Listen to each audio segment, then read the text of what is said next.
అందరికీ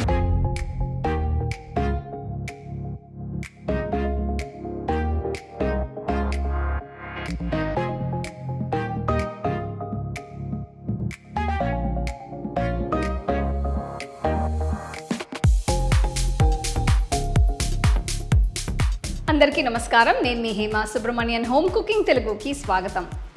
సోయా మన హెల్త్కి మంచిదని జనరల్గా మనందరికీ బాగా తెలుసు. అయితే మనం సోయాతో ఎప్పుడు మనం కర్రీస్ అలాంటివి చేసే బదులు ఇవాళ నేను ఒక మంచి కొత్త రకమైన స్నాక్ రెసిపీ చూపించబోతున్నాను. ఇది సోయా కట్లెట్స్. సో రండి ఈ టేస్టీ అయిన సోయా కట్లెట్స్ ఎలా చేయాలో చూద్దాం.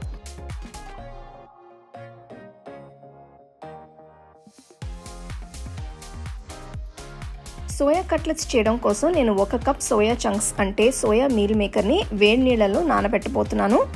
నేను చిన్న సైజ్ సోయా చంక్స్ని వాడుతున్నాను. మీకు కావాలంటే పెద్ద సైజ్ సోయా చంక్స్ని కూడా యూస్ చేసుకోవచ్చు. ఇందులో సరిపడా నీళ్లు పోసి 10-15 నిమిషాలు వీటిని నానబెట్టాలి. 15 నిమిషాల తర్వాత చూస్తే మీకు సోయా చంక్స్ నీళ్లు పీల్చుకుని సైజులో డబుల్ అయ్యి కనిపిస్తాయి. వీటిని వడకట్టి పక్కన పెట్టుకోవాలి. నేను వీటిని గట్టిగా పిండి వీటిలో ఉన్న ఎక్స్ట్రా వాటర్ని తీసేస్తున్నాను. పిండిన సోయా చంక్స్ని నేను ఇంకొక బౌల్లో వేస్తున్నాను.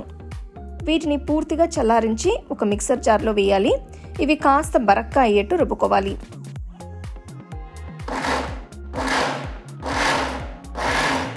మీరు వీటిని మరీ ఫైన్ పేస్ట్ అయ్యేట్టు గ్రైండ్ చేయనవసరం లేదు. కట్లెట్స్కి మంచి టెక్స్చర్ రావాలంటే వీటిని ఇలానే రఫ్గా గ్రైండ్ చేయాలి. సో ఈ కన్సిస్టెన్సీ కోసం 3-4 సార్లు లైట్గా పల్స్ చేస్తే సరిపోతుంది. ఇప్పుడు సోయా మసాలా చేయడానికి ఒక ప్యాన్లో 1 టేబుల్ స్పూన్ అంత నూనె వేస్తున్నాను. ఇందులో చిన్నగా తరిగిన 5 వెల్లుల్లి రెబ్బలు, చిన్నగా తరిగిన 1 ఉల్లిపాయ వేసి వేయించాలి. ఉల్లిపాయలు కొద్దిగా వేగి రంగు మారిన తర్వాత ప్యాన్లో తరిగిన 1 మీడియం సైజ్ క్యారెట్, తరిగిన కొన్ని బీన్స్ కూడా వేస్తున్నాను. ఇదంతా బాగా కలపాలి. ఈ కూరగాయలన్నీ కనీసం 5 నిమిషాలు వేయించాలి.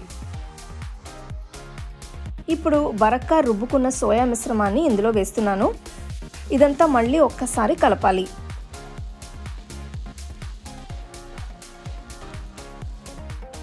నెక్స్ట్ నేను 1/2 టీ స్పూన్ పసుపు, 1 టీ స్పూన్ ఉప్పు, 2 టీ స్పూన్ల కారం, 1 టీ స్పూన్ జీలకర్ర పొడి, 1 టీ స్పూన్ ధనియాల పొడి వేస్తున్నాను.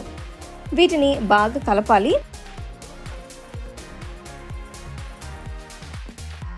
ఈ మిశ్రమాన్ని 5 నిమిషాలు వేయించాలి. 5 నిమిషాల తర్వాత నేను ప్యాన్లో ఉడికించి స్కిన్ తీసేసిన 2 పెద్ద బంగాళదుంపల్ని ఇలా రఫ్గా కట్ చేసి వేస్తున్నాను. ఇప్పుడు 1 టీ స్పూన్ గరం మసాలా వేసి అంతా బాగా కలపాలి. తర్వాత బంగాళదుంపల్ని మ్యాష్ చేయాలి. అప్పుడే కట్లెట్స్ చేయడానికి కరెక్ట్ కన్సిస్టెన్సీ వస్తుంది. నేను మ్యాషర్తో మ్యాష్ చేస్తున్నాను. మీ దగ్గర ఇది లేకపోతే బాగా తిక్కగా ఉన్న గరిటెతో కూడా మ్యాష్ చేసుకోవచ్చు. చూస్తున్నారు కదా కట్లెట్ మిశ్రమం ఎంత బాగా తయారైందో. నేను ఇందులో తరిగిన కొత్తిమీర ఆకుల్ని వేస్తున్నాను. ఇదంతా ఒక్కసారి కలిపిన తర్వాత పొయ్యి కట్టేసి పూర్తిగా చల్లారనివ్వాలి. ఆ తర్వాత ఒక్కసారి చేతితో కలిపి కట్లెట్స్ చేసుకోవచ్చు. చేతితో కొద్దిగా ప్రెస్ చేసి కలపడం వల్ల కట్లెట్ మిశ్రమం మోల్డ్ చేయడానికి బాగుంటుంది.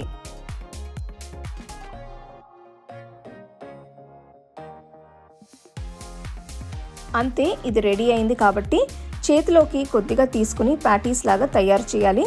మీరు వీటిని మీకు నచ్చిన షేప్స్లో సైజెస్లో తయారు చేసుకోవచ్చు.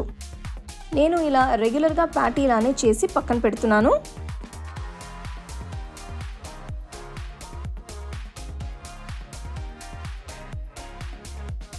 ఇప్పుడు ఒక బాండీలో వేయించడానికి సరిపడా నూనె పోసి పొయ్యిని మీడియం లో ఫ్లేమ్లో ఉంచాలి. నెక్స్ట్ కట్లెట్స్ని వేయించాలి. ఇప్పుడు ఒక్కొక్క కట్లెట్ని తీసుకుని కొద్దిగా కార్న్ఫ్లవర్ మిశ్రమంలో ముంచిన తర్వాత బ్రెడ్ క్రమ్స్తో కోట్ చేసి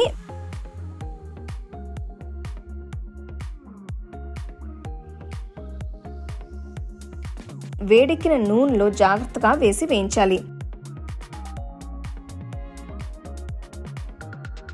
వీటిని మంచి గోల్డెన్ బ్రౌన్ కలర్ వచ్చేంత వరకు వేయించి బయటికి తీసేయచ్చు. అంతే, క్రంచీగా యమ్మీగా ఉండే సోయా కట్లెట్స్ తయారైనట్టే. వీటిని వేడివేడిగా ఏదైనా మేయో సాస్తో లేదంటే టొమాటో కెచప్తో సర్వ్ చేసుకుంటే చాలా బాగుంటుంది.